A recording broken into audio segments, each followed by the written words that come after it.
የዘመነ ካሴ አፋብን ስትራቴጂካሊ አንድ መሆን አቅቶት በክፍፍል ከወጣ በኋላ ዛሬ ላይ ወደ መገዳደል ተዟዙሯል። ከሰሊጥ ጋር ምን አገናኘው ትንግርቱ? የጎንደር ጉዳይ፣ የወልቃይት ጉዳይ፣ የአማራ ጉዳይ ትንግርቱ። አንተ ምሁር ነኝ ትላለህ። በ1985 የተነሳን ጥያቄ የሰሊጥ ጉዳይ አድርገህ ለምንድን ነው ያነሳው? በትክክል ምላሽ ይሰጣል። ምላሽ ለመስጠት የተዋቀረ አመራር አለ። አንዱም ስራው ይሄ ነው። በየደረጃው ለእንዲህ አይነት ጥያቄዎች ለማስተናገድ በቂ አቅምና ተሞክሮ ያለው አመራር ነው ያለን። እነኚህ ተነሱ የተባሉት ጥያቄዎች እንግዲህ ትንግርቱ ለድርጅታችን እኔ እስከማውቀው ድረስ በአቤቱታ መንገድ ፎርማሊቲው ጠብቆ አሰራሩን ጠብቆ ስርዓቱን ጠብቆ የገባ ቅሬታ ማቀው የለም። በዛ መንገድ መገዳደል ደረጃ የደረሰው የፋኖ ነገር አሁን በጣም አሳሳቢ ወደ መሆን ተሸጋግሯል ከመቼውም ጊዜ በላይ። ለምን ይህንን አለን? የጎንደር ፋኖ ከጎጃም ፋኖ እርስ በርስም ደግሞ ጎጃም ውስጥ ያሉ ወገኖች ያላቸው የልዩነት በጥቅሉ ልዩነት ነበርና ወደ ኋላ እናፍታተዋለን። ያላቸው ልዩነት አሁን መስመር አልፎ እርስ በርስ መገዳደል ደረጃ ደርሰዋል። ከዚህ በፊት የሞቱ የሉም ማለት አይደለም። ከዚህ በፊት የተገዳደሉ የሉም ማለት አይደለም። አሁን ግን ኢንቴንሽናሊ እንዲህ ተደርጎብኛል የሚል ምክንያቶችን በመስጠትም ጭምር መገዳደል ጀምረዋል የሚሉ መረጃዎችን እንዲህ እየሰማን ስለሆነ ጥቂት አሳሳቢም ጭምር ስለሆነ ልናየው ወደናል። እስኪ መረጃውን እንስማው። የዘመነ ካሴ አፋብን ስትራቴጂካሊ አንድ መሆን አቅቶት በክፍፍል ከወጣ በኋላ ዛሬ ላይ ወደ መገዳደል ተዟዙሯል። አዲስ ኮምፓስ የሚደርሰው ተጨባጭ መረጃዎችና በአደባባይ የተገለጡ መግለጫዎች የሚያመላክቱት ነገር ቢኖር ይሄ ቡድን እርስ በራስ እየተገዳደለ መገዳደሉ ደግሞ አውራጃ ከአውራጃ እርስ በራስ እንደሆነ ጭምር የሚያሳይ ነው። ከዚህ ውስጥ አንዱ በጎንደር ያለው ከጎንደሩ ጋር እርስ በራስ የሚገዳደልበት ነው። የጎጃሙ ከጎጃሙ ጋር እርስ በራስ የሚገዳደልበት እና በሴራ አንደኛውን ሴራ ፈጸምብኝ ብሎ የሚልበት ነው። የሸዋውም እርስ በራስ ባይገዳደልም ከነዘመነ ካሴ ጋር ስትራቴጂክ ጉዳዮች ላይ ልዩነት አለኝ በሚል እንዲሁም ከእስክንድር ነጋ ጋርም ገፍተነዋል በሚል ክፍፍሉ በከፍተኛ ሁኔታ ተጠናክሮ ቀጥሏል። ዛሬ የማናገኛቸው አንዳንድ መረጃዎች እንደሚያሳዩት በቪዲዮም በተለያየ መንገድም የተሰሙት በተለይ ሰሞኑን በጎንደር አካባቢ የተፈጸመው ነገር ወደ መገዳደል እየሄደ መሆኑን ነው። ኦኬ፣ እንደሰማችሁት እንዲህ ባለ መንገድ የአማራ ፋኖ እርስ በርሱ የሚገዳደል አካል እርስ በርሱ የሚገዳደል ቡድን ሆኗል የሚሉ መረጃዎች ሰምተናል። ኦኬ፣ ከመገዳደሉ የሚቀድመው መለያየቱ ነው አይደለ? ለመገዳደሉ ጥንቱ መለያየቱ ነው። ለብረ የሚለያየው ፋኖ አንድ ህዝብ ነው የሚባለውን አማራ ክልል ውስጥ ያለውን ህዝብ ከሚደርስበት ጥቃት፣ ጭቆና፣ ጥፋት ልታደገው የህልውና አደጋ ስላለብኝ ያ ስጋት ስላለብኝ ነው ጫካ የገባሁት ብሎ እንደሚያምን አካል ለምን አንድ መሆን አቃተው? ለምን ተለያየ? ይህ ፋኖ የሚባለው አደረጃጀት ከተመሰረተበት ጊዜ ጀምሮ ሲነሳ የነበረ ጥያቄ ነው። ስቲል አንድ ሆኖ ስላናበቁ ተዋህደው ስላልጨረሱ ለስም ወይ የሆነ ስትራክቸር አለ ለማለት አፋብን የሚባል ተቋም እንዳለ እናውቃለን፣ እንሰማለን። አፋህድም ነበረ ከዚህ በፊት ግን በየቦታዎቹ ደግሞ አፋብሃም የሚባልም ነበረ። እንደዚህ አሁን ያ ሁሉ የለም። አፋብን የሚባል ኃይል አለ። ስሙ አለ፣ ሊቀመንበር የሚባል አካል አለ፣ ምክትል ሊቀመንበሮች የሚባሉ አሉ፣ ህዝብ ግንኙነት ስራ የሚሰሩ አሉ። ግን ስቲል የተለያዩ ናቸው። የሆነ ቦታ መግለጫ የሚያወጣ ሰው አታጡም። የሆነ ቦታ ተቃውሞ የሚያሰማ ሰው አታጡም። አሁን እንደሰማነው መረጃ እርስ በርስ መገዳደል ደረጃ ደረሱ። ለምንድን ነው ይሄ ሁሉ መለያየት የመጣባቸው ፋኖች? ለምንድን ነው? ናቹራል የሆኑ ምክንያቶች አሉት። ፋኖ አንድ እንዳይሆን ያደረጉት ተፈጥሯዊ ምክንያቶች፣ አመሰራረቱ ሲነሳ የተነሳበት መንገድ አንድ እንዳይሆን እንዳደረጉት ልናነሳ የምንችላቸው ተፈጥሯዊ ምክንያቶች አሉት። አንደኛው የአካባቢው የተበታተነ መሆኑ፣ በየአካባቢው ተበታትኖ የተመሰረተ ፋኖ በመሆኑ፣ የአካባቢ መዋቅር በመሆኑ፣ በጥቅሉ የፋኖ እንቅስቃሴ ገና ሲጀመር ከመጀመሪያውኑም በዞን በወረዳ በምናምን ቦታዎች በጥቅሉ ግን ተለቅ አድርገን ካልን በጎጃም፣ በጎንደር፣ በፋኖ በወሎነት በዛ አካባቢ ውስን ማንነቶች የታጠረ በጥቅሉ የአማራ ማንነት ያለው ፋኖ ሳይሆን በየአውራጃዎቹ በየዞኖቹ የተዋቀረ በየራሳቸው አካባቢዎች መሪ ያላቸው አስተባባሪዎች ያላቸው በእነሱ የተደራጀ ስለሆነ የተለያየ ለመሆን ናቹራል የሆነ ኬዝ ነው ይሄ። የእዝ ሰንሰለት ልዩነት ያመጣል ደግሞ ይሄ የእዝ ሰንሰለት ልዩነት። እያንዳንዱ ቀጠና የራሱ የሆነ የውጊያ ባህሪ ኢቭን የውጊያ ታሪክም አለው። ታማኝነት ያለው አመራርም አለው ለራሱ። ሁሉም በአንድ ማዕከላዊ ሰንሰለት ወይም ደግሞ ዩኒፋይድ በሆነ ኮማንድ ውስጥ ለማጠቃለል ፈታኝ በሆነ መንገድ በየራሱ እዝ ስር ነው ያለው። ዘመኔ ራሱን ሲመራ፣ እስክንድር ራሱን ሲመራ፣ ምሬው ራሱን ሲመራ፣ መከታው ምናምን የራሱን ሲመራ፣ ደረጀ በላይ ሀብቴው የየራሳቸውን ሲመሩ ይህንን ሰብስቦ ጠቅልሎ በአንድ ዩኒፋይድ ኮማንድ ውስጥ ለማስገባት በጣም አስቸጋሪ ነው የሚሆነው።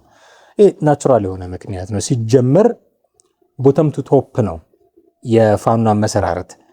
ከላይ አንድ ሆኖ መጥቶ ከዛ ቅርንጫፎቹን እያሰፋ እየሄደ አደረጃጀት አይደለም። ከስር የተበታተነውን ወደ አንድ ለማምጣት የተደረገ ጥረት ስለሆነ መለያየቱ ለመለያየት እርሾ የሚሆኑ ነገሮች ከዚህም ከዛም ብቅ ማለታቸው ይዝ ናቹራል። ከዛ ውጪ የአመራር ስልጣን እና የፖለቲካ ውድድርም ደግሞ አንዱ ምክንያት ነው። መሪ የመሆን ፉክክር በየቀጠናው ባሉ የታጠቁ መሪዎች የፖለቲካ ክንፎች መካከል ማን ይምራ የሚል ትልቅ ጥያቄ ነው የሚነሳው። በዚህ ጥያቄ እርስ በርስ የመተማመን ችግር ይፈጠራል፣ የስልጣን ፉክክር ይታያል። እዚህ ላይ ደግሞ የዲያስፖራው ውጭ ያለው የፖለቲካ ክንፍ ተጽዕኖ ሲጨመርበት ነገሩ ትንሽ ከፋ ይላል።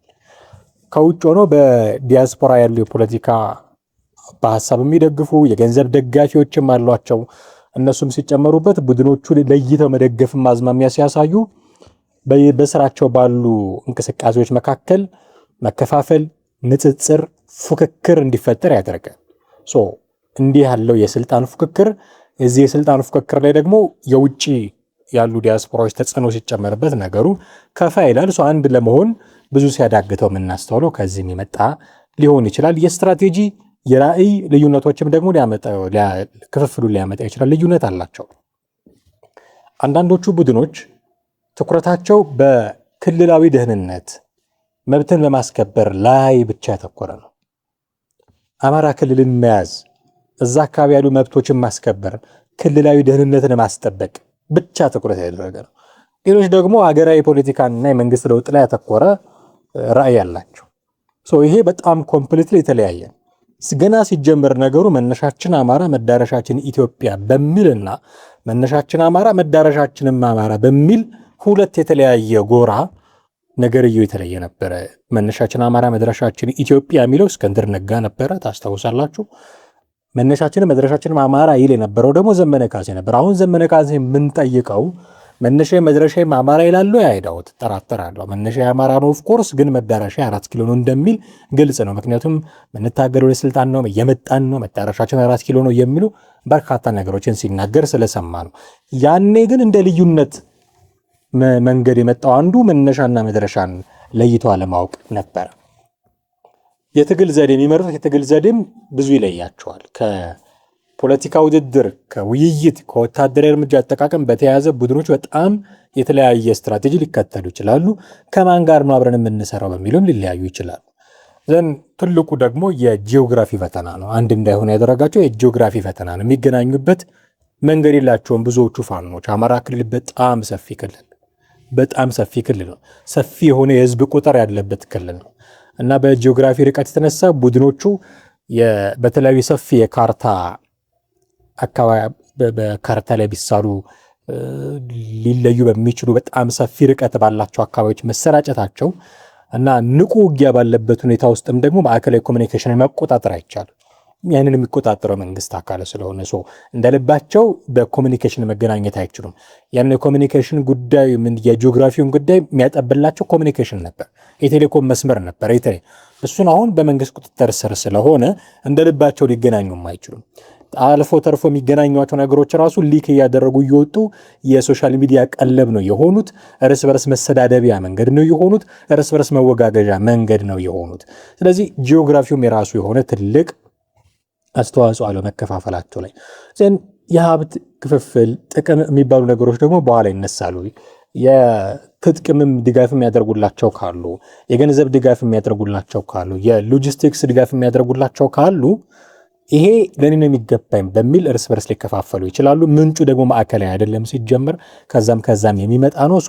የገለልተኛ ነው ወይ የሚሰጣቸው አካልስ በራሱ የሚለው ለከሌ ያደላ ነው ለከሌ ፌር አይደለም የሚሉ ጉዳዮች የሚነሱበት ስለሆነ ይህን ተከትሎ የሚመጣ ክፍፍልም ያገኛቸዋል። የውስጥና የውጭ ጫናዎች በእርግጠኝነት እንደሚከፋፍሏቸው ይጠበቃል። የመንግስት ስትራቴጂ ምናልባት እዚህ ላይ ትልቁን ድርሻ ሊወስድ ይችላል። መንግስት የታጠቁ ኃይሎችና የመረጃ ክፍል ቡድኖቹ እንዳይዋሃዱ በማድረግ ማዕከላዊ ዕዝ እንዳይፈጥሩ በማድረግ የራሱን ስትራቴጂ ሊወጣ ይችላል። በውስጣቸው ደግሞ ቡድኖቹ የእርስ በርስ መጠራጠር፣ አለመተማመን፣ የታማኝነት ስጋት በውስጣቸው ሊኖር ይችላል። ይሄ ለመቀራረብ እንቅፋት ይሆናል። ሰፊ የሆነ ልዩነት ይመጣል። በጥቅሉ የፋኖ ስብስብ ከአካባቢያዊ ራስን መከላከል ስለጀመረ ንቅናቄው ወደ አንድ ወጥ የሆነ ክልላዊ ወይ ደግሞ ሀገራዊ የፖለቲካ ወታደራዊ ድርጅትነት ለመምጣት ለመሸጋገር አንድ ለመሆን ብዙ ሲቸገር ሲፈተን እናያለን። ይሄ ናቹራል። መንግስትም ጣልቃ ይግባብህ፣ ዲያስፖራውም የሆነ ነገር ያድርግ፣ በራስም የስልጣን ፍክክር ውስጥ ገባ፣ በጣም ናቹራል የሆነ ነገር ነው። የሆነ አካል ዝም ብሎ አልጋ ባልጋ በሆነ መንገድ አይደለም ጫፍ ላይ የሚደርሰው። ስለዚህ እነዚህ ኤክስፔክትድ ናቸው። የመሪዎቹን ኳሊቲ የሚፈልጉ ጉዳዮች ናቸው። መሪዎቹ ተገቢው ብቃት ካላቸው እነዚህን አስተካክሎ አባጣ ጎርባጣውን ደልድሎ አንድ የሆነ ወጥ የሆነ የፋኖ አመራር፣ አንድ ወጥ የሆነ የፋኖ አወቃቀር እንዲኖር ማድረግ ነበረባቸው። አልቻሉም። ግን ጉዳዮቹ ናቹራል ናቸው። የሆነ ስብስብ ስትፈጥር ሊያውም ወታደራዊ ስብስብ ሲሆን የምትፈጥረው፣ ትጥቅ ትግልን ያማከለ ሲሆን የምትፈጥረው፣ ገንዘብ ያለበት የስልጣን ፍክክር ያለበት ነገር ሲሆን የምትፈጥረው ነገር ቅድም ያነሳናቸው ለልዩነት መንስኤ ይሆናሉ ብለን ያነሳናቸው ነገሮች መፈጠራቸው አይቀርም። ናቹራል ናቸው። እዚህ ጉዳይ ላይ ሴራ ጨምሩበት። አሁን ይሄ ናቹራል አይደለም፣ የእነሱ ቅንነት ማጣት ነው። ሴራ ጨምሩበት። እዚህ ላይ እርስ በርስ መገዳደል ጀምሩ። እርስ በርስ እንዲገዳደሉ ያደረጋቸው ሴራ ምንድን ነው? መሃላቸው ምን ተፈጠረ? ማን ገባ መሃላቸው? መቼም ዝም ብለው ከመሬት ተነስተው ስለማይሆን አሁን መሃላቸው ወልቃይት የሚባል ጉዳይ አለ፣ ቲፒኤልኤፍ የሚባል ጉዳይ አለ። ከቲፒኤልኤፍ ጋር መስራት አለመስራት ለአንደኛው ሴራ ነው፣ ለአንደኛው ደግሞ የትግል መወጫ መንገድ ነው፣ ስትራቴጂ ነው፣ ታክቲክ ነው። ይሄ ለይቷቸዋል። ይሄ ትግሉ ሲጀምር ፋኖ የሚባሉ አደረጃጀት ሲዋቀር ያልነበረ በኋላ ከከሌ ጋር አጋር እንሁን በሚል ምክንያት የመጣ አጋር በመሆን ሂደት ውስጥ ደግሞ የተፈለፈሉ ሴራዎች አሉ። በእነዚህ ምክንያት ነው ልዩነት እየመጣ ያለው። ልዩነቱ እየሰፋ ሄዶ ቅድም እንደሰማነው ኤርሚያስ ለገሰ ሲናገር እንደሰማነው መገዳደል ደረጃ ደረሰ። ተገዳደሉ። የሚገዳደሉት ጎጃም ውስጥ የሚታገሉትና ጎንደር ውስጥ የሚታገሉት ብቻ አይደሉም። እዛው ጎጃም ውስጥም ሆነው የሆነ እዝ የሚባል መሰረታዋል። እነሱም ጭምር ነው እርስ በርስ የሚገዳደሉት። ይሄ ለምን ሆነ? የስልጣኑ ፍክክር ከከሌ ጋር እንሰራለን አንሰራም የሚል ንትርክ። ጎንደር ያለው ፋኖ በአብዛኛው ከህዋት ጋር መስራት አይፈልግም። ወልቃይት ለህዋት እንዲሆን የሚያደርግ ስትራቴጂ ነው ይሄ በሚል ይነቅፈዋል፣ ይቃወመዋል። ስለዚህ አብሮ መስራት አይፈልግም። አብረህ ካልሰራህ የፋኖን ትግል እየጎዳህ ነው የሚል የጎጃም ፋኖ ይመጣበታል። ውጊያ ይገጥማሉ እና እርስ በርስ ይገዳደላሉ። እዛው ጎጃም ውስጥስ የስልጣን ፉክክር ነው። ማን መሪ ይሁን? ዘመነ እየመራን አይደለም በተገቢው የት እንዳለ ሁሉ አናውቅም። አንዳንዴ ሱዳን ይሉታል፣ አንዳንዴ ኤርትራ ይሉታል። በውል የማይታወቅበት ቦታ ሆኖ ድምፁን የምንሰማው ከእናንተ እኩል ነው መግለጫ ሲሰጥ። ስለዚህ ልክ አይደለም፣ የሱ ቦታ በሌላ መያዝ አለበት የሚል የስልጣን ፉክክር ጭምር ደግሞ አለ ጎጃም ውስጥ። በዚህ የተነሳ እርስ በርስ መገዳደል ደረጃ የደረሰ ችግር ውስጥ ተገብቷል እና ትልቁ ምክንያታቸው ሴራ ተፈጽሞብናል። የስትራቴጂ ልዩነት እስክንድርን የያዙበት መንገድ ሲል ሰምታችሁታል። ኤርምያስ ለገሰ እስክንድር ላይ የሰሩት ስራ፣ እስክንድር ላይ የሰሩት ግፍ አሁን ቀን ቆጥሮ እየተበቀላቸው ያለ ይመስላል። እስክንድር ነጋን አንዳንድ መረጃዎች በቲፒኤልኤፍ ትዕዛዝ በቲፒኤልኤፍ መሳሪያ ጭምር ነው የእስክንድር ነጋ ቡድንን ያጠቁ የነበረው ይባላል። እስክንድር ነጋ ይመራው የነበረው ቡድን ውስጥ እነ ኮሎኔል ፋንታውን ሞሐባው ነበሩ፣ እነ ማስረሻ ሰጤ ነበሩ። እነሱ አሁን ከመንግስት ጋር አብረን እንሰራለን ብለው የምክክር ኮሚሽኑ ላይ ጭምር በተዘጋጀው ምክክር ሂደት እየተሳተፉ ያሉ ሰዎች ናቸው። ያንን የእስክንድር ቡድን አፋሕድ ይባል የነበረውን የእስክንድር ቡድን እንዳልነበር አድርገው በታትነውት እኔ ተዋህደዋል ሳይሆን የምለው አፋብሃ አፋሕድን ውጦ አፋብን ሆነ ነው የምለው። አስገድዶ አቅም አሳጥቶ ነው አፋብን ይሆን። እስክንድር ነጋ ሊቀመንበር እንዳይሆን አምክነውት ነው ዘመነ ካሴ ሊቀመንበር ያደረጉት። ዘመነ ካሴ ሊቀመንበር ካልሆነ ችግሮች ይፈጠራሉ ታውቃላችሁ። አሁን እሱ ሊቀመንበር ሆኖም ግን አልቀሩም። ይሄ ችግር የመጣው አሁን ለምን እስክንድር እኔ ካልሆንኩኝ ምናምን ብሎ አይደለም። በውስጣቸው የሄድንበት መንገድ ልክ አይደለም። ለምሳሌ የሸዋ ፋኖች እንደዛ ነው የሚሉት ነው የሚባለው። እስክንድር ነጋን የያዝንበት መንገድ ልክ አይደለም፣ ገፍተን ያስወጣ ነው። ከቲፒኤልኤፍ ጋር የምንሰራበት መንገድ ልንሰራ ያሰብንበት መንገድ ልክ አይደለም፣ ተመልሶ መጤን አለበት እና በየቦታው መግለጫ የሚወጡ ሰዎች የሚበዙትም አንድም ከዚህ የመጣ ነው። አሁን የጎጃሙን ፋኖ በዋናነት የሚቃወመው የጎንደሩ ፋኖ ነው። ይሄ የጎንደር ፋኖ የሚያወጣቸውን መግለጫዎች የሚያነሳቸውን ጥያቄዎች ይሄ የሰሊጥ ነጋዴዎች ጥያቄ ነው በሚል ውድቅ እያደረጉብን ነው የሚል ክስ ደግሞ ሲቀርብ ትሰማላችሁ። እነ ቀለብ ስዩም ይህን ነው የሚናገሩት። ሰምተናቸው ልንመለስ እንችላለን። ከሰሊጥ ጋር ምን አገናኘው ትንግርቱ? የጎንደር ጉዳይ፣ የወልቃይት ጉዳይ፣ የአማራ ጉዳይ ትንግርቱ? አንተ ምሁር ነኝ ትላለህ። በ1985 የተነሳን ጥያቄ የሰሊጥ ጉዳይ አድርገህ ለምንድን ነው ያነሳው? ትንግርቱ ግን ምን አለ? የአማራ ህዝብ ወይም የጎንደርን አማራ ሰሊጥ ነጋዴ ነው አሉ። የሰሊጥ ነጋዴ ፖለቲከኛ ነው አሉ።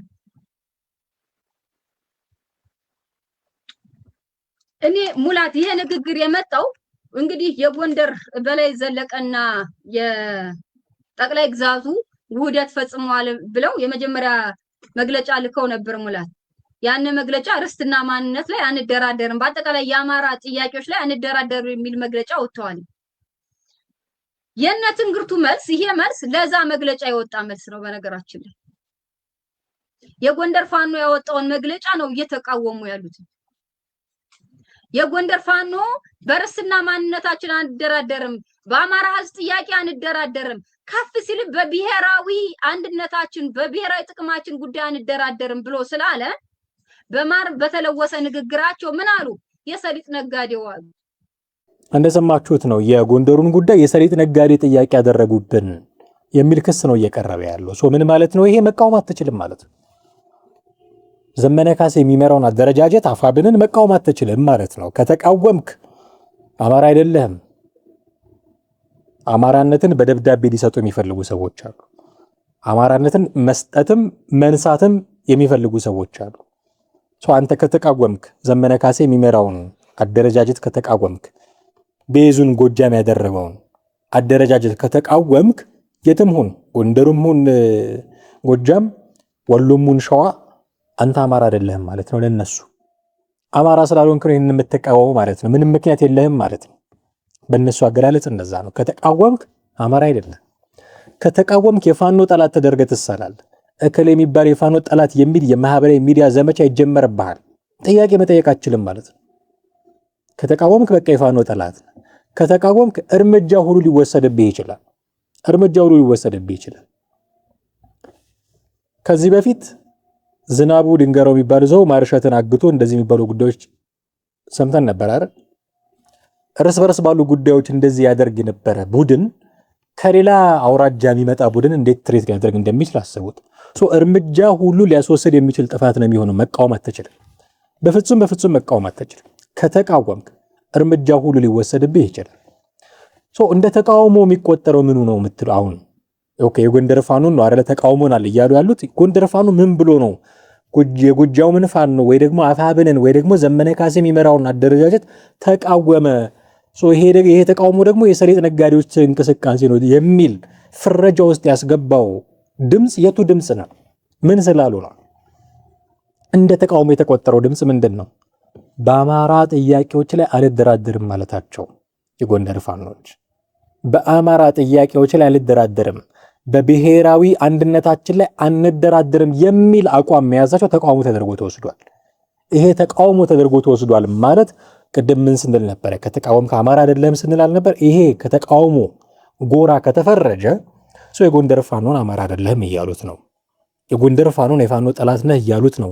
የጎንደር ፋኖ እርምጃ ሊወሰድበት ይገባል የሚል አቋም እያያዙ ነው ማለት ነው። የዚህ ሁሉ አርክቴክት ከጀርባ ያለው አርክቴክት ህወሓት ነው የሚል ድምዳሜ ላይ የሚደርሱ ሰዎችም አሉ። እስክንድርን እንደዛ እንዲሆን ያደረገው በጎጃምና በጎንደር መካከል ገብቶ የሚፈተፍተው ወልቃይትን ለመውሰድ በሚደረግ ጥረት ውስጥ ኮሎኔል ደመቀ ዘውዱ ላይ ዘመቻ እንዲከፈት፣ ተከዜ ዘብ ላይ ዘመቻ እንዲከፈት፣ በተከዜ ዘብና እዛ አካባቢ በሚንቀሳቀሱ ፕሮ አፋብን በሆኑ ፋኖች መካከል ግጭት እንዲኖር እያደረገ ያለው አርክቴክቱ ዋናው አርክቴክት ይህን ነገር ኦርኬስትሬት እያደረገ ያለው አካል ቲፒኤልኤፍ ነው የሚሉ መረጃዎችም ይሰማሉ። ተቃውሞ የምታቀርብበትን መንገድም ሊመርጡልህ ደግሞ ይሞክራሉ፣ ይፈልጋሉ እንደዚህ አይነት ተቃውሞ እንዲቀርብ። ተቃውሞውን የምታነሳበት መንገድ በዚህ መንገድ ነው። ኦኬ ድርጅት ስለሆነ ሊጠበቅ ይችላል። መጀመሪያ እስኪ ቆይ እንዲህ ባለ መንገድ ነው ተቃውሞ መቅረብ አለበት የሚለውን የአስረስ ማረ ዳምጤን ንግግር ጥቂት ሰምተነው እንመለስ። በትክክል ምላሽ ይሰጣል። ምላሽ ለመስጠት የተዋቀረ አመራር አለ። አንዱም ስራው ይሄ ነው። በየደረጃው ለእንዲህ አይነት ጥያቄዎች ለማስተናገድ በቂ አቅምና ተሞክሮ ያለው አመራር ነው ያለን። እነኚህ ተነሱ የተባሉት ጥያቄዎች እንግዲህ ትንግርቱ ለድርጅታችን እኔ እስከማውቀው ድረስ በአቤቱታ መንገድ ፎርማሊቲው ጠብቆ አሰራሩን ጠብቆ ስርዓቱን ጠብቆ የገባ ቅሬታ ማውቀው የለም። በዛ መንገድም የተስተናገደ የለም። መግለጫ በተሰጠ በነጋታው ወይ በዛው ተመሳሳይ ቀን ተሰብስቦ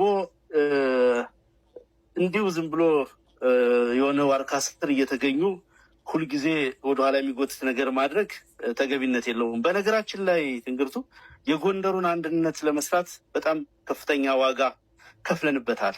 በጥነት እንዳያደርጉ ጠላት ደፈጣ በመጣል ከጠላት ጋር ተናንቀው በርካታ ወንድሞቻችን መስዋዕትነት የከፈሉበት ሁኔታ አለ። የደንቢያውን አርበኛ አማራ አሸነፍን እነ መቶ አለቃ አበራን ጨምሮ በጣም በርካታ ልጆች እርሳስ እየጎረሱ ነው የወደቁት። ለጠላት እጅ ላለመስጠት ጥይት ጨርሰው እንኳን በራሳቸው ጥይት ራሳቸውን አጥፍተው በጀግንነት የሞቱለት ነው። ይሄ ቀልድ አይደለም። የተያዘው ከባድ ነገር ነው። መስዋዕትነት የተከፈለበት አደረጃጀት ነው። ሁሉ ነገር ተቋም ነው የምንገነባው፣ ጎጆን የምንቀልሰው፣ ሁሉ ነገር በአንድ ቀን አይጠናቀቅም። መጀመሪያ ተቋሙን ማቆም፣ ከዛ የቀሩትን ነገር እያሟላን ነው የምንሄደው። ስለዚህ እኔ እንዲህ አይነት ነገሮችን ወደ አደባባይ ይዞ መውጣት ተገቢ ነው ብዬ አላምንም። ይህንን ያደረጉ ወንድሞች የሚሰሙን ከሆነ ምናልባት ይህንን ማብራሪያ ፎርማሊ ለድርጅቱ የማቅረብ መብት አላቸው። ድርጅቱ ኤኒዌር ላለ በመዋቅራችን ውስጥ ላለ ኃይል ቅርብ ነው፣ በጣም ቅርብ ነው። በማንኛውም መንገድ ከፍተኛ አመራሩ ሊቀመንበሩን ጨምሮ ማለት ነው። ለረጅም ጊዜ በነገር ላይ ጊዜም አንዱ የወሰደው እንዲህ አይነት ፍላጎቶችንና ቅሬታዎችን ለማስታረቅ ነው። ሊቀመንበሩ ጭምር የተሳተፈበት ተደጋጋሚ ውይይቶች አድርገናል። በጎንደር አንድነት ጉዳይ ተደጋጋሚ ውይይቶች ምክትል ሊቀመንበሮችም የተሳተፉበት እና እነዛን ነገሮች ሁሉ በግብዓትነት ተወስዶ ብዙ እርምጃ፣ ብዙ ሂደት፣ ብዙ ጉልበት ፈጅተን ነው እዚህ የደረስ ነው። ኦኬ ከዚህ ጉዳይ የምንረዳው መጀመሪያ ተቃዋሚዎች አሉ። ኦኬ፣ ትልልቅ ተቃውሞ የሚቀርብባቸው ጉዳዮች አሉ። ወይም እንደው እጹብ ድንቅ የሆነ እንቅስቃሴ አይደለም እያደረጉ ያሉት እነዚህ ሰዎች። ይህንን ከግምት ውስጥ ማስገባት ያስፈልጋል። እጹብ ድንቅ የሆነ እንቅስቃሴ፣ እንከን አልባ እንቅስቃሴ አይደለም እያደረጉ ያሉት። በጣም ከፍተኛ ተቃውሞ ይነሳበታል።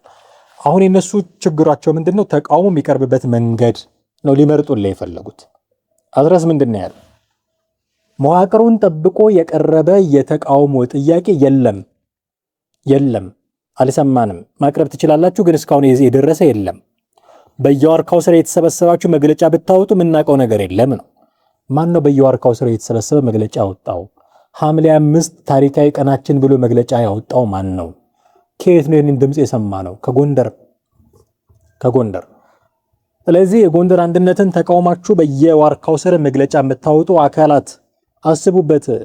መዋቅሩን ጠብቃችሁ ነው ተቃውሟችሁ ማቅረብ ያለባችሁ እያለ ነው። መዋቅሩን ጠብቆ የቀረበ ጥያቄ የለም ካለ በኋላ መዋቅሩን ጠብቆ ቢጠይቅስ ላለማፈናቸው እርግጠኛ ናቸው ወይ እነዚህ ሰዎች? ኦኬ፣ ጥያቄው አሁን ዘመነ ካሴ አይምራን አይነት እኮ ጥያቄ እየሆነ ነው። ምክንያት ሲባል ወልቃይት እንዲሰጥብን ነው፣ ከቲፒኤልኤፍ ጋር እየሰራ ነው። ስለዚህ ዘመነ ካሴ አይምራን የሚል ጥያቄ ይዞ በመዋቅር በኩል የሚመጣን ሰው ሪሊ ታስተናግዱታላችሁ? እና አስረስ ማረ ዳምጤ ሪሊ ማን ነው ዘመነ ካሴ የሚመራው መዋቅር ይሄንን ይፈቅዳል? በመዋቅር ብቻ ነው። አሁን በመዋቅር መጡም አልመጡም፣ በሚዲያ በኩል መጡም አልመጡም፣ ዋርካ ስር ተቀምጠው ጥያቄ ያቀረቡም አላቀረቡም፣ ምንም ጥያቄው አለ። እሱም መፍታት ነው የሚቀድመው፣ መዋቅር ጠብቁ ማለት ነው የሚቀድመው። አይ ውሸት ነው አይባል። የዚህ ዘመን ደግሞ ቴክኖሎጂ አርቲፊሻል ኢንቴሊጀንስ ነው ሶ ኤአይ ነውም አይባል ነገር በግልጽ የተነበበ በቪዲዮ የታየ መግለጫ ሊክዱት አይችሉም። ጥያቄው አለ። እነ ሳሙኤል ባለድል እነዚህ ጥያቄዎች አሏቸው ሲባልም እንሰማለን። ማንም ያንሳው ጥያቄው ግን ጥያቄው አለ። ሶ በመዋቅር ካልመጣችሁ አልፈታም ማለት ነው የሚቀድመው ወይስ ጥያቄው መፍታት ነው? ልክ እኮ የወልቃይት ማንነት አስመላሽ ኮሚቴ የሚባለው ጥያቄ ማለት ነው። በትግራይ በኩል ካልመጣ እናስተናግድላችሁም ነበረ እኮ የሚለው የነ ኬራ ኢብራሂም አፈጉባኤ በነበረችበት ጊዜ የነበረው ፌዴሬሽን ምክር ቤት ክልል ምንድነው ወልቃይት የሚባለው ነገር አሁን ያለው በትግራይ ክልል አስተዳደር ውስጥ ስለሆነ በትግራይ ክልል በኩል መታችሁ አስተናግዱ፣ እናስተናግዳችኋለን። ምን ማለት ነው ይሄ? እነ ደብረ ጽዮን ወልቃይት የኛ ነው ወልቃይት ወይም ሞት እያሉ ባሉበት ጊዜ እነሱን ሄደህ ወልቃይት የኛ ስለመሆኑ ጥያቄ ስላለን ወደ ፌዴሬሽን ምክር ቤት ውሰዱ ብለን ጥያቄያችንን መቼም የማይሆን ነገር ማለት ነው። ዘመነ ካሴ የሚመራው በሴሚስትር ወደፋ ነው። ዘመነ ካሴ የሚመራው አፋብን ውስጥ ጥያቄ አለን፣ ዘመነ ካሴ ይውረድልን የሚል ጥያቄ ሊሆን ይችላል። ዘመነ ካሴ የሆነ ነገር ይደረግልን የሚል ጥያቄ ሊሆን ይችላል። አልተመቸንም አደረጃጀቱ የሚል ጥያቄ ሊሆን ይችላል። ይሄ አደረጃጀት አልተመቸንም እንዲል በአደረጃጀቱ በኩል ኑልን የሚል ጥያቄ ይጠይቃል። እንዲህ አይነት ቅድመ ሁኔታ ታስቀምጣል እና ልታፍኑት ትችላላችሁ ብዙ አስተማማኝ ስላልሆነ ማለት ነው። እና በየዋርካው ማንም የተነሳ መግለጫ መስጠት የለበትም በሚል አመክንዮ ጥያቄያቸውን ለማጣጣ አስረስ ማረ ዳምጤ ራሱ የትኛው ምክር ቤት ሆኖ ነው ይሄንን የሚናገረው? ሰዎቹም በምክር ቤት በአደረጃጀት በሆነ መዋቅር የሚል ጥያቄ ጠይቃቸው የት ሆኖ ነው እሱ? በየትኛው ምክር ቤት በኩል ነው? ነገራችን ላይ አስረስ ማረ ዳምጤ ገዳም ውስጥ ተደብቆ ነው ያለው የሚሉ መረጃዎች ይሰማሉ። ገዳም ውስጥ ተደብቆ ነው ያለው። ዘመድኩን በቀለን ታውቁታላችሁ፣ ማያውቁ የለም። ስለ ኢትዮጵያ ኦርቶዶክስ ተዋሕዶ ቤተክርስቲያን አምርሮ የሚታገል ሰው ነው። ገዳማት በድሮን ሲመቱ በእጄ ብሎ የሚቀመጥ ሰው አይደለም። በጣም ድምፁን ከፍ አድርጎ የሚጮህ የሚቃወም ሰው ነው እንደምታውቁት።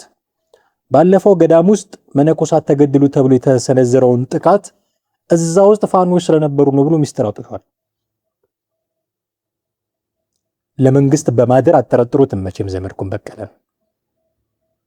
ለእነ አብይ አህመድ ለእነ ብርሃኑ ጁላ በማደር አጠረጥሩትም። የሆነ ነገር ተከፍሎት የፋኖን ስም አጠለሸ ብላችሁም አጠረጥሩትም። የቤተ ክርስቲያኒቱን ስም ያጠለሻል ብላችሁ አጠረጥሩትም።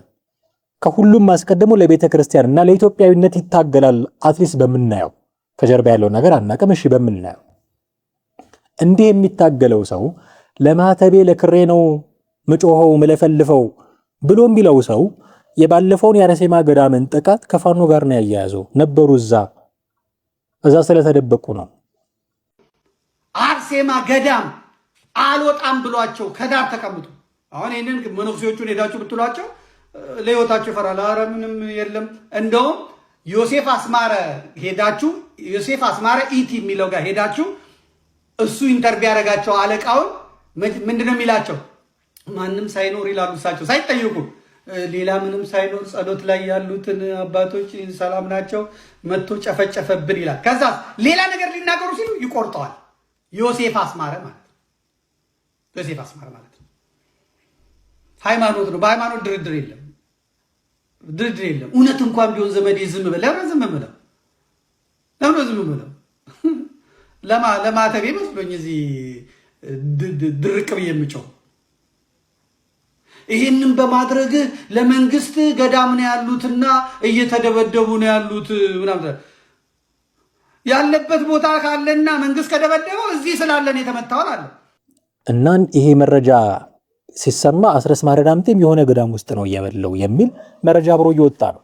ይሄንን እንዴት ነው የምናምነው? ማለት እንዴት ነው የምንቀበለው?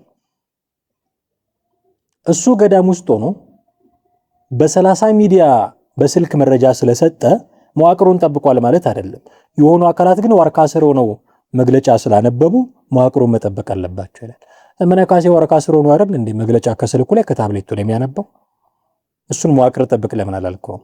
የዚህ አደረጃጀት ማውዝ ፒስ እኔ ነኝ፣ በእኔ በኩል ብቻ ነው መግለጫ መውጣት ያለበት ለምን አላልከውም? ባሻው ጊዜ እየመጣ አይደል እንዴ እንደፈለገ መግለጫ የሚሰጠው ዘመነ ካሴ? ያኔ ለምን ይሄንን ቅድመ ሁኔታ መዋቅር ምናምን የሚባለውን ጠበቀ አልጠበቀ ለምን አላልክም? ያሻውም ሲናገር ይሄ ደብል ስታንዳርድ ነው የሚሆነው። አፓርታይድ አገዛዝ ነው የሚሆነው። ለአንተ ሲሆን መዋቅር አይጠበቅም። ተቃውሞ ለሚያቀርቡ ሰዎች መዋቅር መጠበቅ አለባቸው። መዋቅር ጠበቁም አልጠበቁም ጥያቄው አለ። ጥያቄውን እንዴት ነው የምታስተናግዱት? ችግሮች አሉ። ከቲፒኤልኤፍ ጋር አብሮ በመስራት ባለመስራት በወልቃይት ጉዳይ ጥያቄዎች አሉ። ይሄንን እንዴት ነው የምታስተናግዱት? ጎንደር ፋኖች ጥያቄ እያነሱ ነው። እንዴት ነው የምታስተናግዱት? የግድ መዋቅር መጠበቅ የለበትም። መዋቅር ለመጠበቅ የሚያመች ሁኔታም የለም። ስለዚህ እንዴት ነው የምታስተናግዱት? ይሄ አይነት ጥያቄ ሰፍቶ ይሄ አይነት ልዩነት ሰፍቶ ነው በመግቢያችን ላይ እንዳነሳ ነው መረጃ አሁን መገዳደል ደረጃ የደረሱት። አሁን ከላይ ያሉት ሰዎች ሲገዳደሉ ካላየን በስተቀርና ምንም ከሆነ እንግዲህ ምንም ልናደርግ አንችልም። አልተገዳደሉ መረጃ ልናመጣ አንችልም።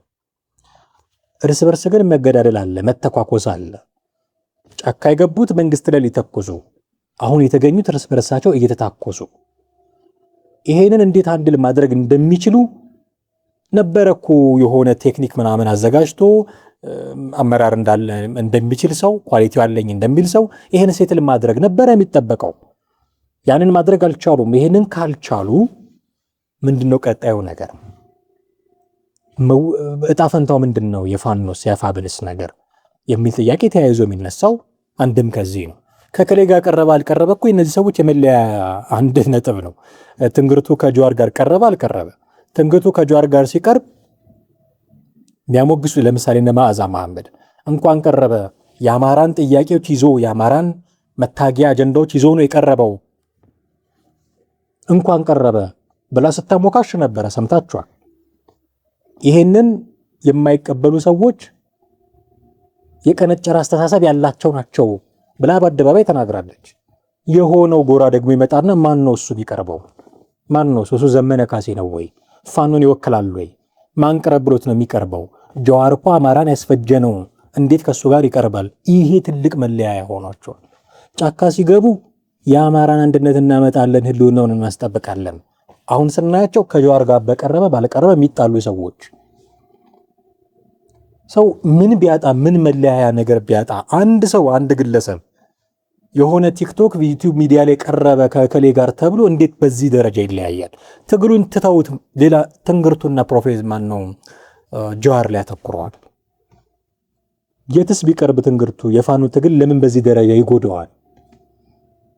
ገና ከመነሻው የማይተማመን ባልንጀራ በየወንዙ ይማማላል እንደሚባለው በየጫካው በየዋትሳፕ ግሩፑ እየተማማሉ መሪ እየተመራረጡ ሲመጡ እዚህ ደረሱና አሁን ደግሞ በአንድ ግለሰብ ከሌ ጋር ቀረበ አልቀረበ በሚል ይኸው ስንት ያዙ ልቀቁኝ እያየ ፋኖ ይሄ ልዩነቱ ነው ሰፍቶ አሁን መገዳደል ደረጃ የደረሰው።